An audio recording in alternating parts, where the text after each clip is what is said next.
Antes da gente chegar nos equipamentos, acho que eu queria só dar uma reforçadinha na questão da equipe, né? Rogério falou bastante aí, todo mundo percebeu que não dá para fazer uma transmissão com só uma pessoa, né? Você precisa de muita gente. Você tem o cara do áudio envolvido, e depois a gente vai ver umas divisões aí que também o cara do áudio não consegue fazer sozinho. Imagina ele fazer o PA, fazer o monitor, gravar, fazer a mix para o streaming. Não é tão simples. Mas aí a gente também tem outras coisas envolvidas. A gente tem as letras, a gente tem câmeras, a gente tem o corte, a gente tem o suporte do TI, a gente tem o apoio da área de comunicação, que entrega para a gente todos os conteúdos e tal. É bom a gente estar... Queria falar também sobre esse pessoal. E tem uma turma que a gente não tem como não falar, que é essa equipe dos bastidores. Nem toda a igreja consegue manter profissionais nessa área. Vou dar um pouquinho do exemplo na minha igreja. Para a gente fazer uma transmissão, a gente tem pelo menos 12 pessoas envolvidas. São 4 câmeras, um diretor de corte, um cara na projeção, um iluminador, um técnico de áudio, tem um pessoal da comunicação que fica gerenciando as mídias sociais, tem um produtor. E a gente, por mais que minha comunidade seja grande, minha igreja tem aproximadamente 7.000 membros, a gente não tem orçamento para manter uma equipe desse tamanho. Então, a gente tem que ter uma equipe de voluntários dispostos, né? Lá mesmo nesse tempo de pandemia, a gente está conseguindo manter uma equipe mínima funcionando. A gente deu uma reduzida, então a gente está trabalhando com entre 8 a 10 pessoas. Está todo mundo protegido, seguindo as recomendações, distantes uns dos outros, com máscara, álcool em gel, essas coisas todas. Mas é muito importante a gente destacar esses voluntários. Alguns têm formação, outros não têm, mas eu costumo dizer que na igreja todo mundo é muito bem-vindo. Eu tenho um exemplo lá de um cara que é muito fera na minha equipe, que é o Davi. Ele acho que está até assistindo a gente aí. O cara é engenheiro, o cara é sensacional. Eu chego para ele, tenho alguma dúvida e falo: Davi, eu estou pensando em fazer isso, isso e isso. Ele me dá um tempinho. Aí passa 2, 3 dias, daqui a pouco ele vem com as soluções, e essa força que faz a gente crescer, né, e impulsionar, inclusive como ministério, né? Tem uma série de galera, uma série de pessoas lá que a gente tem que agradecer muito a Deus pela vida deles, porque nem sempre, a igreja não vai ter orçamento, a não ser que seja uma mega igreja que consiga manter lá 12, 15 pessoas para trabalhar, sendo remunerados o tempo todo para isso, né? Na nossa realidade, eu sou subordinado a uma área de comunicação, o Diego é o nosso gestor,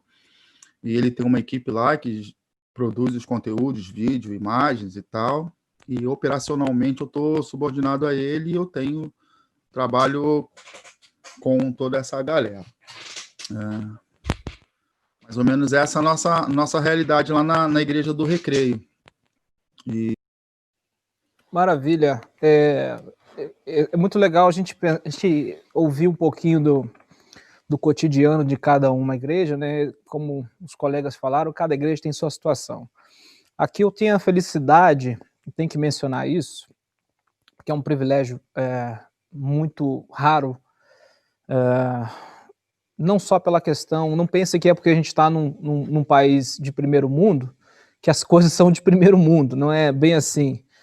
Aqui é uma igreja particularmente americana, né? O rito de culto é praticamente americano, como você tem numa igreja moderna americana, mas eu tenho o privilégio de ter como meu superior aqui um colega, o pastor Ray Ramirez, que é um exímio cantor, ele é um produtor musical, formado pela Full Sail, na mesma área que eu, produção musical. Então é um privilégio você ter acima de você uma pessoa que sabe muito mais do que você.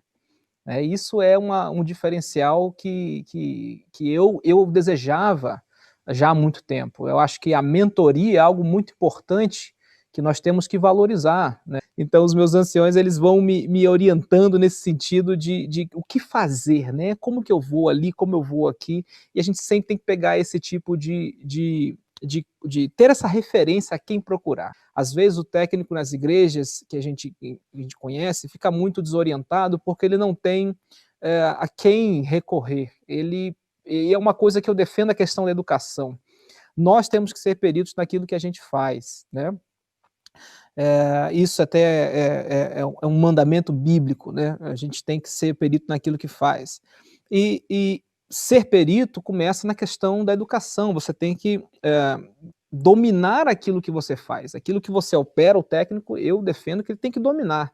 Ele tem que ter aquela curiosidade inata de não se dar por satisfeito no nível de operação que ele tem. Se ele está simplesmente satisfeito com o que ele tem ali, é um perigo. A gente não pode estar parado e estagnado no conhecimento. Conhecimento, né, é algo que a gente, cada vez mais que a gente busca, mais a gente vê que a gente não sabe nada, e isso traz uma certa humildade para a gente. Quem acha que sabe de alguma coisa está redondamente enganado. E você vai procurar no Google, você vai achar 100 artigos de pessoas que sabem muito mais do que você. Então, a gente tem que dominar aquilo que faz, a gente tem que ter esse pleno domínio para que quando surgirem os problemas, e na igreja todo dia nós temos problemas, né? Não só a questão técnica, pessoal, enfim, existem até teorias esotéricas sobre o tema, que a gente não vai entrar sobre isso aqui, mas a gente tem muito problema, nós precisamos ter o conhecimento da matéria para podermos nos defender e apontar qual é a real causa de problemas para que a gente possa também solucionar. Então, aqui semanalmente a gente se reúne toda quarta-feira, a equipe de louvor, os músicos, a produção, a parte do vídeo, a parte das letras, e a gente assiste o culto no horário comercial, hein?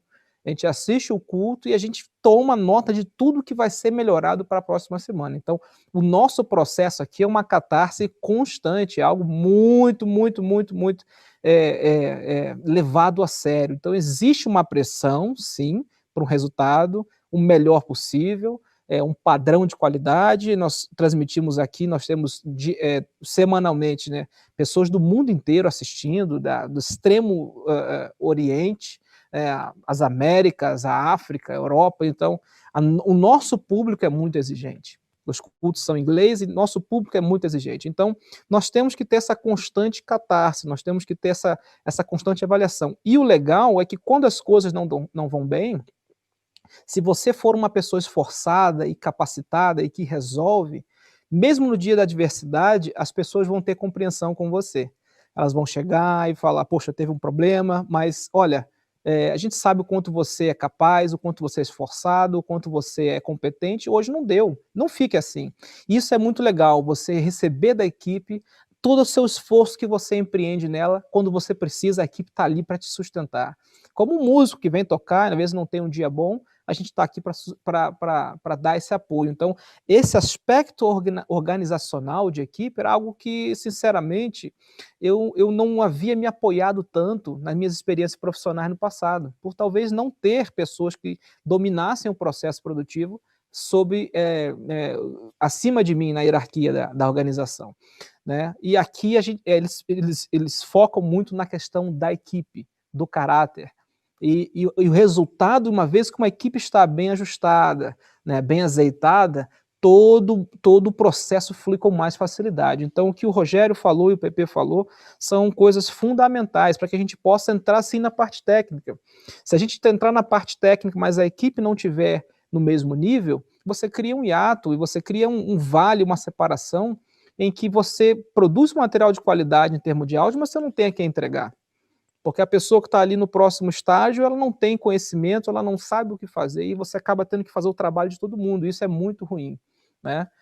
Isso é uma coisa que a gente enfrenta também, a escassez de pessoal. Israel não é fácil para ter mão de obra estrangeira, ainda mais cristã, porque isso aqui é um estado judeu. Então, em termos de visto e tudo mais, é uma complicação muito, muito elevada, e a minha missão aqui é exatamente trazer treinamento para capacitar a igreja local, para que eles não dependam mais de mão de obra estrangeira. Eu espero que eu seja o último estrangeiro que vem cuidar dessa parte aqui, que a gente possa formar uma nova geração.